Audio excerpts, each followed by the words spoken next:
Bonjour et bienvenue dans ce nouveau podcast, donc le podcast du lundi. Bon, je le sors le mardi malheureusement parce que je vous avoue qu'hier j'ai pas eu le temps de le produire ni de le créer. La raison c'est que je viens de terminer mon déménagement il y a environ 2 semaines et que je suis encore en phase d'adaptation pour trouver là où travailler, pour trouver un petit peu mon rythme et donc de création de contenu et aussi donc de podcast. Ça répercute donc tout ce que je fais et c'est pour ça que j'ai un jour de retard. Je m'en excuse pour ce petit délai pour les personnes qui attendaient le podcast est sorti donc les lundis. Mais sachez que les semaines qui suivent, je vais garder ce rythme, donc tous les lundis, pour vous parler de NFT, d'art et de crypto art, toutes les semaines. Donc parenthèse fermée, cette fois-ci j'enregistre ce podcast chez moi, donc à Lyon. Pourquoi ? Parce qu'en fait aujourd'hui, comme vous pouvez le savoir, le mardi, on est combien ? On doit être le 6 décembre, il fait vraiment froid. Et j'ai essayé d'enregistrer tout à l'heure avec le froid, mais avec le vent, on n'entendait absolument rien. Du coup, je suis rentré et puis j'enregistre ça directement chez moi, bien au chaud. Deuxième parenthèse fermée, on va maintenant parler des sujets d'aujourd'hui. Donc aujourd'hui, j'aimerais vous parler de crypto art et de NFT, donc de manière plus spécialisée, dans le sens où j'aimerais vous parler des plateformes NFT et comment faire son choix quand on est artiste et créateur de NFT. Donc là, l'idée, c'était que vous ayez vraiment une sorte de guide vocal pour vous aider à sélectionner la plateforme qui correspondrait le mieux, selon donc vos besoins, vos objectifs et votre profil d'artiste. Donc pour ce faire, on va se baser sur différents points qu'on va voir ensemble. Et le premier point, c'est qu'on va d'abord définir votre profil d'artiste. Et ensuite, on va définir vos objectifs, en fait, ce que vous voulez atteindre en tant qu'artiste.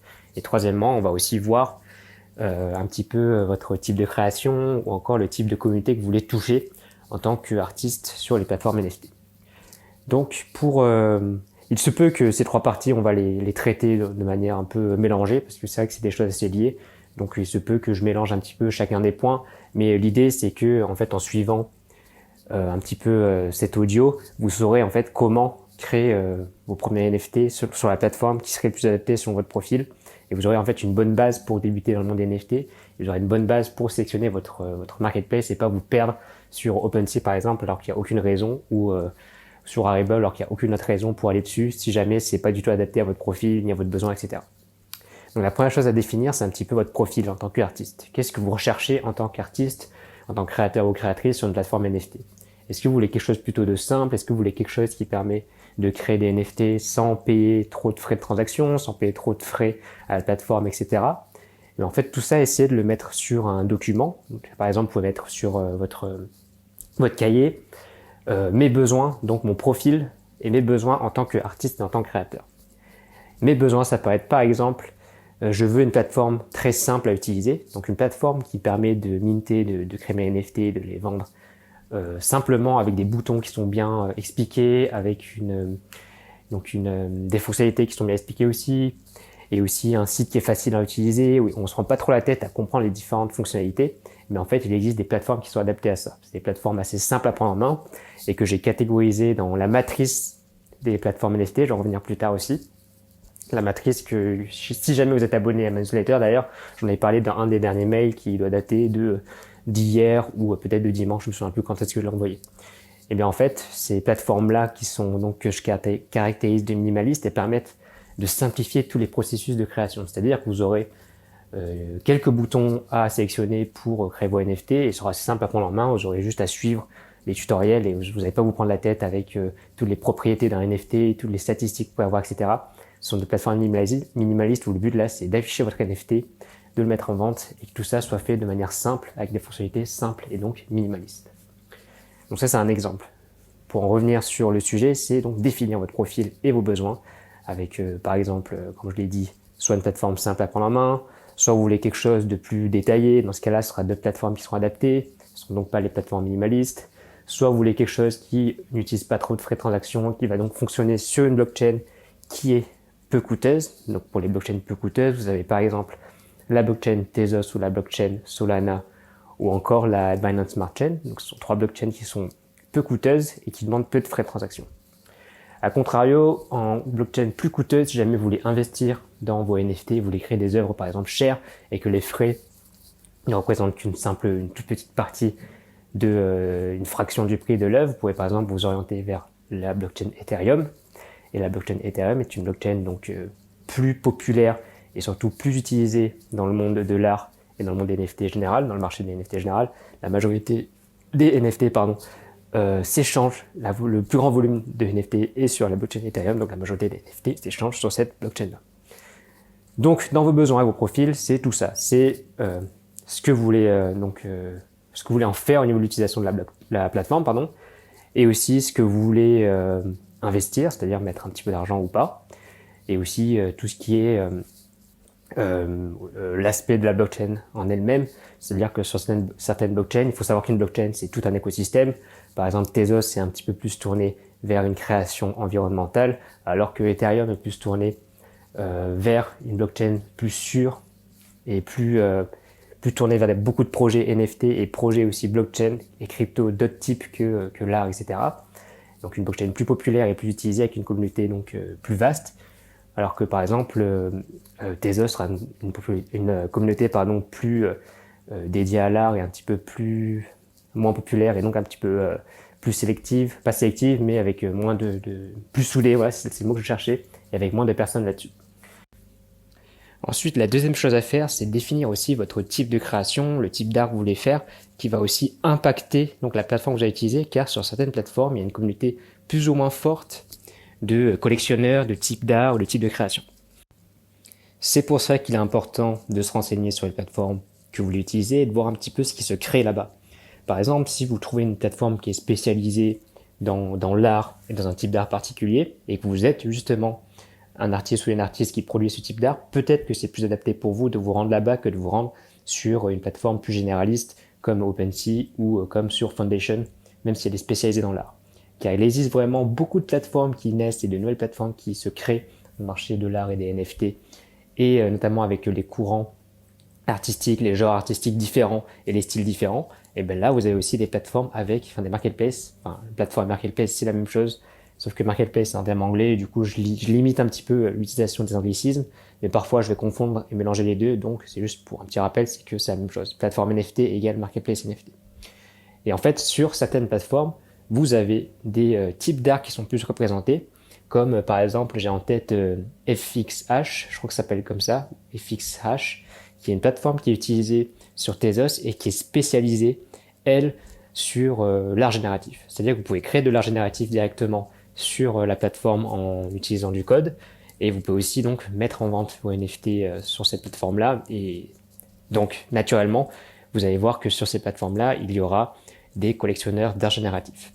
Donc voilà, il faut prendre le temps aussi de se renseigner sur les plateformes en question, sur les marketplaces en question, car certaines plateformes sont plus adaptées à certains types d'art et à certains types de création, et donc il est important de noter sur votre cahier et de noter quelque part, en fait, c'est quoi votre type d'art, c'est quoi ce que vous voulez créer sous forme de NFT, qui peut aussi être différent de ce que vous faites déjà dans votre création artistique plus traditionnelle, mais il faut quand même se mettre ça en tête, car ça peut aussi vous aider à toucher des collectionneurs qui sont vraiment spécialisés sur un type d'art, sur une plateforme bien spécifique. Bien sûr, ça c'est quelque chose que je peux conseiller quand vous voulez vraiment toucher la bonne personne et quand vous voulez vraiment en fait vous focaliser sur un type de collectionneur et un type de création. Mais par exemple, si vous voulez tenter différents styles, différentes créations parce que vous êtes nouveau ou nouvelle dans le monde des NFT et que vous voulez aussi essayer quelque chose de nouveau, peut-être vous pouvez tout simplement vous focaliser sur des plateformes plus généralistes mais quand même spécialisées dans l'art, comme par exemple, je vais rester sur Tezos avec Object, qui est une plateforme qui est spécialisée dans l'art et qui a en fait différents styles et différents types de créations qui sont là-bas, mais tout en restant spécialisés dans l'art, comme Foundation par exemple. Et là, ça va vous permettre de toucher des collectionneurs d'art, des collectionneurs d'art de tout type. Il y aura vraiment plus de collectionneurs qui seront moins spécialisés, mais il y en aura beaucoup plus. Et donc, ça vous permettra aussi d'expérimenter et de tenter différents types de créations par vous-même et savoir ce qui vous plaît, savoir ce qui fonctionne aussi. Donc voilà, la deuxième chose, c'était définir votre type d'art, définir votre type de création pour aussi sélectionner la plateforme qui correspond à ce que vous voulez créer et ce que vous voulez faire. Avec ces deux points-là, vous avez déjà un bon début pour sélectionner votre plateforme. Donc je le rappelle, c'est d'abord définir votre profil et vos besoins dans une première partie, et dans une partie définir votre type de création, votre type d'art, pour voir s'il n'y a pas des plateformes qui ressemblent ou qui peuvent faire ressortir ce que vous faites dans donc l'art, le crypto art et l'art des NFT. Ensuite, j'ai parlé en début de ce podcast de la matrice des plateformes. La matrice des plateformes, c'est une matrice que j'ai créée qui permet en fait de classer différentes plateformes sur deux axes. Donc le premier axe qui est c'est quoi votre objectif? C'est plutôt de devenir vraiment indépendant, c'est plutôt de devenir un artiste mais avec un agent, c'est plutôt de tenter le monde juste expérimenté. En fait, c'est l'axe des abscisses et qui permet en fait de définir un petit peu votre objectif sur le long terme. Donc devenir artiste indépendant, vraiment en vivre, ou alors expérimenter ça, etc. Ensuite, l'axe des ordonnées, pardon, je fais un peu de rappel de maths en même temps, hein.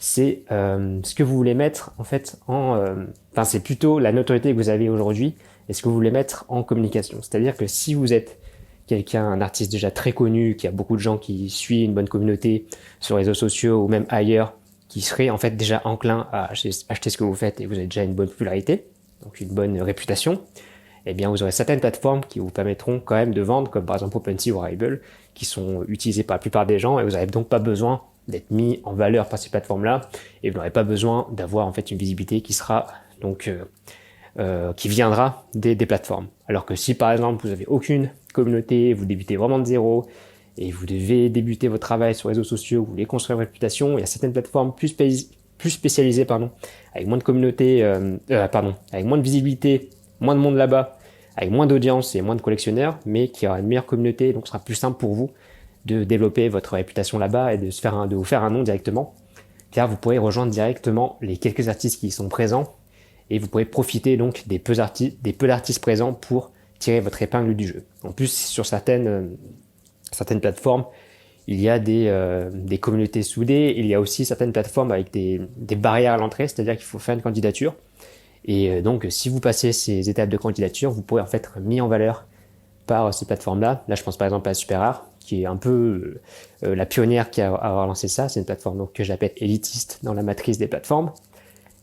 Et cette catégorie de plateforme élitiste, c'est tout ce qui est plateforme qui a des barrières à l'entrée, qui demande donc une candidature pour pouvoir accéder à la plateforme, pouvoir créer vos NFT là-bas, et ensuite avoir la chance d'être promu et d'avoir la réputation créée, la communication créée par la plateforme directement.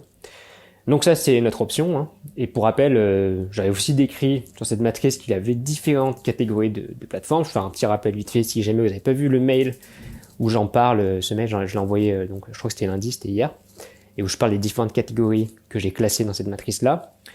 Et si vous voulez, en fait, dans la matrice, vous avez toutes ces catégories qui sont d'abord les plateformes que j'ai dit tout à l'heure, élitistes, juste à l'instant, c'est les plateformes donc avec des barrières à l'entrée du type SuperRare ou du type, je me souviens plus du nom, il y en avait une autre, peut-être que je me rappellerai au fur et à mesure que je discute et que je vous raconte que je vous présente les autres catégories. Ensuite, il y a aussi les catégories que je classe de généralistes ou mastodontes, qui sont en fait les très grosses plateformes avec énormément de personnes qui s'y rendent, énormément de volume d'échange. Sauf que lorsque vous avez créé quelque chose là-bas, peut-être que vous allez en fait disparaître dans l'océan des NFT et puis on va pas avoir votre NFT, donc il n'y a pas vraiment de côté promotion ou de visibilité sur ces plateformes-là. Là, je pense par exemple à OpenSea ou à Rarible par exemple. Ensuite, il y a les plateformes spécialisées. Spécialisées, c'est en fait des plateformes qui seront plutôt axées vers un type de NFT, comme par exemple spécialisées dans l'art. Et là, je pense tout simplement à ce qu'on a dit tout à l'heure avec Object, qui est une plateforme spécialisée dans la création artistique, ou encore Foundation, qui est une plateforme qui fonctionne pas sur Tezos, mais qui fonctionne sur Ethereum, qui est aussi spécialisée dans la création artistique. Donc sur ces plateformes-là, vous retrouverez essentiellement des œuvres d'art. Donc là, on a vu élitiste, mastodonte généraliste et encore spécialisé. Il en reste deux. La quatrième, c'est donc les plateformes communautaires. Ça, c'est un truc que j'ai décrit il y a maintenant plus d'un an. Cette matrice, je l'ai écrit il y a plus d'un an. C'est vrai que les plateformes communautaires, maintenant, la majorité des plateformes, enfin la plupart des plateformes essayent aussi d'intégrer cette fonction de communauté, car en fait, ils se rendent compte que le marché des NFT, ça fonctionne énormément sur la communauté. Donc si jamais vous voulez en fait créer un projet de NFT, vous aurez besoin d'une communauté derrière. Donc c'est pour ça que les plateformes maintenant ont souvent un Discord ou ont souvent créé un forum associé, etc. Mais ça reste valable, il y a quand même quelques plateformes qui sont vraiment plus fortes dans ce côté communautaire. Et donc je les ai classées dans la catégorie de communauté. Il y a un an, je mettais Rarible dans cette catégorie-là, car elle avait une sorte de forum où vous pouviez en fait échanger directement avec des gens comme sur un Discord, mais avec un historique. C'est-à-dire que vous avez accès avec des fils de discussion, vous pouvez échanger sur différents sujets, etc. et tout ça sur un forum. Mais maintenant, il me semble qu'ils ont bifurqué vers un Discord et donc tout se fait sur le Discord maintenant. Sachant que le Discord reste quand même très actif, il y a énormément de membres là-bas, donc je la classerais encore comme une plateforme communautaire, d'autant plus que dans une plateforme communautaire, il y a une autre chose qu'il faut ajouter, c'est qu'il faut aussi qu'il y ait les tokens, donc les crypto-monnaies associées à la plateforme. Et là, Rarible remplit cette condition avec son token Rari, qui permet en fait aux collectionneurs ou même aux créateurs d'avoir du Rari, donc une crypto-monnaie à chaque vente ou à chaque achat, et ça permet aussi en fait de continuer à échanger sur la même plateforme pour être récompensé comme une sorte de bonus, mais aussi donc une sorte d'initiative, je sais pas comment on dit en français, d'avantage qui donne envie et qui donne envie de rester, de continuer à échanger sur cette plateforme-là.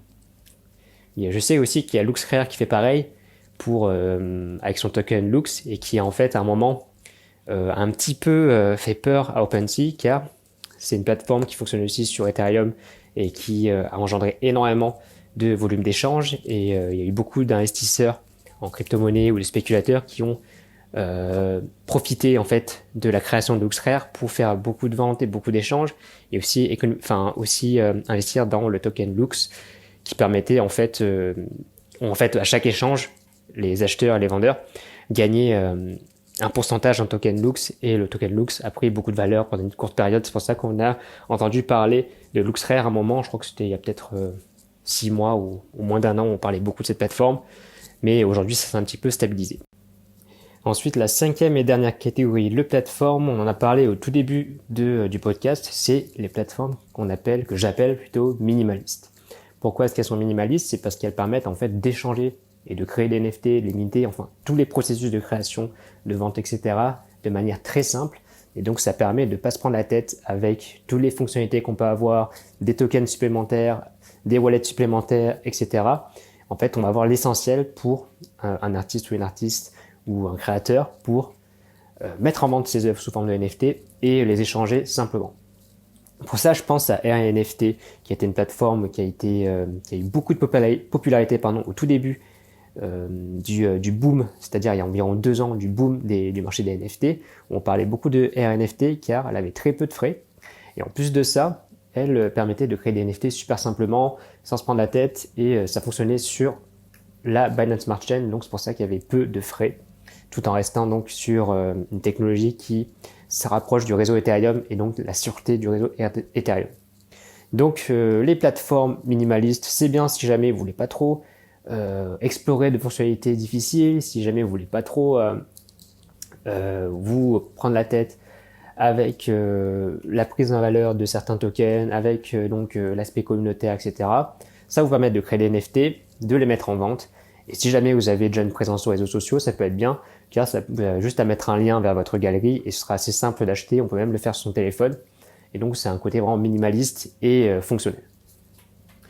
Donc voilà pour les catégories de plateformes et de marketplace NFT. En fait, toutes ces catégories-là, je les ai classées directement dans une matrice, et dans cette matrice-là, que je vous ai transféré par mail lundi. Si jamais vous voulez pas rater d'ailleurs ce genre de mail, n'oubliez pas de vous inscrire en premier lien dans la description, car c'est vraiment des infos comme ça que je donne gratuitement assez ponctuellement. Et ça vous permet en fait d'avoir vraiment des bonnes ressources pour vous lancer, même si vous voulez pas vous former et prendre des formations payantes de différents formateurs comme moi j'en fais, etc.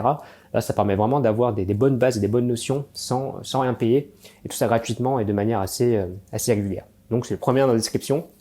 Si jamais vous voulez pas rater les prochains cours que je ferai comme ça, vous avez juste à vous inscrire avec votre adresse mail et j'envoie environ 1 ou 2, voire 3 des fois mails par semaine. Et de temps en temps, il y a aussi des lancements et des promotions sur certaines formations que je fais, donc formations payantes avec plus d'informations et bien sûr beaucoup plus de détails et beaucoup plus de ressources. Mais vous n'êtes pas obligé de les prendre, hein. Vous pouvez juste vous inscrire et recevoir les cours gratuitement, comme je fais donc de manière ponctuelle et hebdomadaire. Donc ça, c'était une petite parenthèse. On a donc vu dans ce podcast comment sélectionner une plateforme. Je vais faire un résumé assez concis pour que vous puissiez en fait renoter ça sur votre carnet, si jamais vous prenez des notes. Et la première chose à faire d'abord, c'est de définir votre profil et vos besoins. C'est-à-dire Qu'est-ce que je veux faire en tant qu'artiste? Est-ce que je veux vraiment vivre de ça? Est-ce que je veux vraiment devenir artiste indépendant et me dissocier de tout ce qui est galerie ou autre façon d'exposer? Est-ce que je veux mettre justement ma créativité, toute ma création dans ce marché-là, dans le marché des NFT et du crypto art qui est encore en évolution et encore à sa phase embryonnaire? Donc tout ça, vous le mettez sur le papier et ça va vous permettre aussi donc de sélectionner un petit peu une plateforme qui correspondra à ça. Ou alors si jamais vous préférez juste tester l'univers des NFT, il y aura d'autres plateformes qui coûteront moins cher, qui sont plus adaptées. Ensuite, après avoir défini votre profil, vos besoins, vous voulez aussi définir donc votre type de création qui est très important. C'est pour ça que je mets un point d'honneur dessus, car il existe des plateformes qui sont plus adaptées pour certains types de création ou certains styles d'art. Donc vos besoins, votre profil, le type de création que vous faites, le type d'art. Et en troisième et dernier point, c'est donc de se renseigner sur les types de plateformes et de marketplace qui existent, car elles peuvent être catégorisées sur ce que je vous ai dit tout à l'heure, sur les 5 catégories qui sont donc les catégories communautaires, mastodonte généraliste ou élitiste, j'ai dit communautaire, minimaliste ou encore spécialisé. Et ça va aussi vous aider en fait à classer toutes les plateformes qui sortent dans ces catégories-là. Et comme ça, vous aurez une sorte de vision plus claire sur ce qui existe. Et si jamais vous voulez tester une autre catégorie de plateforme, eh bien vous pourrez tout simplement piocher dans votre liste et avoir tout ça de manière assez simple et succincte. Voilà pour le podcast d'aujourd'hui. J'espère que ça vous a aidé à sélectionner et à choisir la plateforme qui va vous permettre de vraiment vous lancer dans le monde des NFT sans vous mettre encore ces barrières qui vous disent « c'est trop cher, je sais pas sur quoi me lancer, je sais pas comment me lancer, etc. » Et ben c'est vraiment pas compliqué. Il suffit de sélectionner la bonne plateforme et avoir donc adapté en fait à son bon profil, son type de création et ensuite juste se lancer et vous verrez que c'est pas si compliqué que ça. Surtout si vous suivez des vidéos tutoriels et vous suivez des cours gratuits comme ça pour justement vous lancer sans trop prendre de risques et sans vous prendre la tête. Sur ce, je vous souhaite une bonne journée ou une bonne soirée si vous écoutez ça le soir et je vous dis à la semaine prochaine pour le prochain podcast.